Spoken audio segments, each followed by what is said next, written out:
Olá! Hoje a gente vai mergulhar num dos conceitos mais interessantes e decisivos do direito penal, a culpabilidade. Tenta imaginar ela como se fosse um filtro, sabe? O filtro final. É aquele momento em que a justiça para de olhar só para o que foi feito e começa a analisar de verdade quem fez. É o ponto que separa o ato da pessoa. E para começar, já vamos com uma pergunta que soa até meio estranha.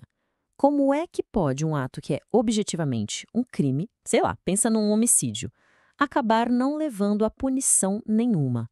A resposta, olha só, não está no ato em si, mas em quem cometeu. E é exatamente aí que a culpabilidade entra em campo.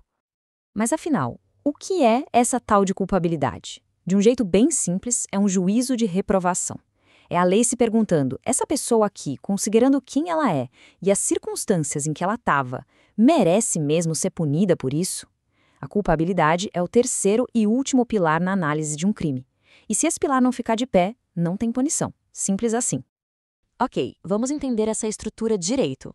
Para a justiça, um crime é como se fosse uma construção que precisa de três pilares. O primeiro é o fato típico. A ação que a pessoa fez se encaixa perfeitamente na descrição de um crime lá na lei. O segundo é a ilicitude. Quer dizer que essa ação não tem nenhuma justificativa, tipo legítima defesa. E o terceiro, que é o nosso foco hoje, é a culpabilidade. O filtro que vai dizer se o autor pode ser responsabilizado pessoalmente. Se qualquer um desses pilares cair, a estrutura toda do crime desaba junto. E o nosso roteiro de hoje vai ser este aqui. Primeiro, a gente vai entender bem a fundo o que é a culpabilidade. Depois, vamos desmontar esse conceito nos seus três elementos essenciais: a capacidade de entender o ato, a consciência de que aquilo era errado e, por último, se era possível exigir que a pessoa agisse de outro jeito. No final, a gente junta tudo de novo para ver esse filtro funcionando na prática. Vamos lá, começando pela base. A grande virada de chave da culpabilidade é que ela muda o foco da análise. A gente já confirmou que aconteceu um ato típico e ilícito. Agora a lupa vai para o autor. As perguntas mudam para: ele tinha capacidade de entender o que estava fazendo? Ele sabia que aquilo era errado? E mais, era razoável esperar que ele agisse de outra forma naquela situação?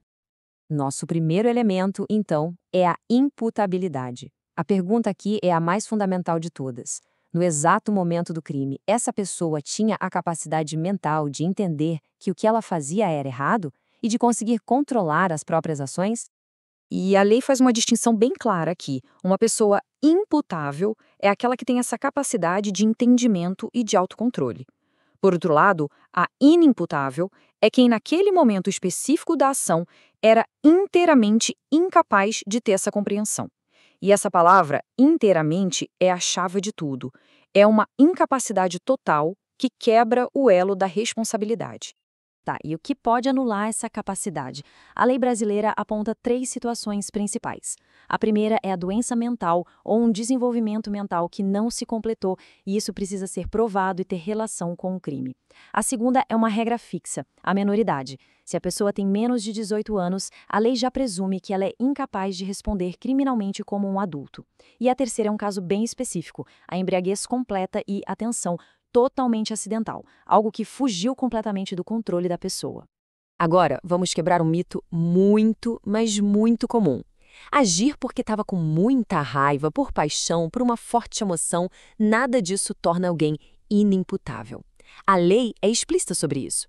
Embora esses sentimentos possam até influenciar no cálculo da pena lá na frente, eles não apagam a capacidade básica que a pessoa tem de entender o que está fazendo. A responsabilidade penal continua lá, intacta. A questão da embriaguez é um exemplo perfeito de como a lei olha para os detalhes. Dá uma olhada nessa tabela. A origem da intoxicação muda tudo. Se a pessoa bebeu porque quis, de forma voluntária, a responsabilidade é total. Se ela bebeu de propósito para cometer o crime, a chamada embriaguez pré-ordenada, a pena fica ainda maior. A isenção só vai aparecer naquele cenário raríssimo de uma embriaguez acidental e completa. E se for acidental, mas só parcial, a pena pode ser reduzida. Certo, passamos pelo primeiro filtro. A pessoa tinha capacidade mental. Agora vamos para o segundo, a consciência da ilicitude. A pergunta aqui muda um pouco. Não é mais sobre ser capaz de entender, e sim sobre saber, ou pelo menos ter a chance de saber que aquela conduta era proibida por lei. Isso nos leva àquela desculpa clássica: ah, mas eu não sabia que era crime. Em geral, a lei parte do princípio de que todo mundo conhece a lei, então não saber não costuma colar. Só que a justiça abre uma brecha para analisar se, para aquela pessoa, naquelas circunstâncias específicas, era realmente impossível saber que o que ela estava fazendo era ilegal. O nome técnico para isso é erro de proibição. Acontece quando a pessoa tem uma percepção totalmente errada sobre o que é permitido ou proibido. Ela sabe exatamente o que está fazendo, por exemplo, ela sabe que está caçando um animal silvestre, mas ela comete um erro ao acreditar que aquela caça específica é permitida, quando na verdade não é. O erro não é sobre a ação, é sobre a legalidade da ação. A questão toda se resume a uma pergunta. Esse erro podia ser evitado? Se a resposta for não, ou seja, se era impossível para aquela pessoa, com o conhecimento que ela tinha e no contexto em que vivia, saber que o ato era proibido, aí o erro é inevitável e não há pena. Mas, se com o mínimo de cuidado, de diligência, ela poderia ter descoberto a proibição, o erro era evitável. Nesse caso, a pessoa ainda é considerada culpada, mas pode ter a pena diminuída. E agora a gente chega no nosso terceiro e último elemento, e talvez o mais dramático de todos. Pensa na situação. A pessoa é capaz, ela sabia que o ato era errado, mas a lei faz uma última pergunta, quase filosófica. Naquela situação extrema em que ela se encontrava, era humanamente exigível que ela agisse de acordo com a lei?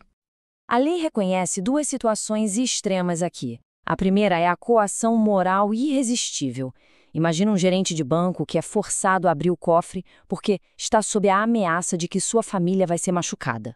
A segunda é a obediência hierárquica. Pensa num soldado que cumpre uma ordem do seu superior, uma ordem que ele acredita ser legal, quando na verdade ela é criminosa. E aqui tem uma distinção que é técnica, mas é vital. Na coação física irresistível, alguém usa o corpo da outra pessoa como se fosse um objeto. Por exemplo, pega a mão de alguém à força para assinar um documento.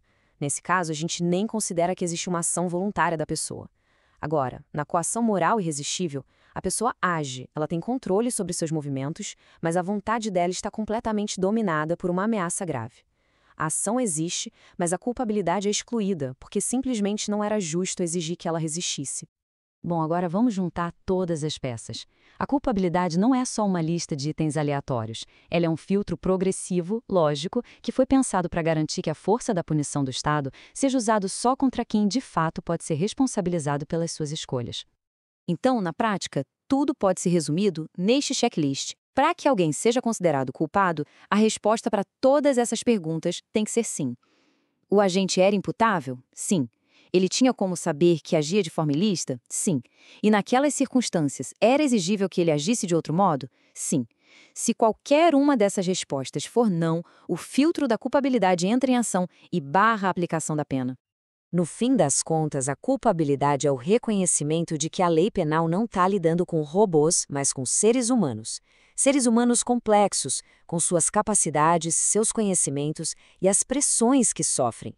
Ela é a ponte que conecta a frieza da letra da lei com a realidade concreta da pessoa, garantindo que a responsabilidade penal seja sempre pessoal e, acima de tudo, justa. E para a gente terminar, fica aqui uma reflexão. A culpabilidade se baseia toda na ideia de que a gente poderia ter agido de um jeito diferente. Mas quando a gente analisa casos de coação, de erro, de transtornos mentais, somos forçados a questionar os próprios limites da nossa liberdade. E isso nos deixa pensando, se a lei julga nossa capacidade de escolher, quão livre de verdade é uma escolha que é feita sob uma pressão extrema?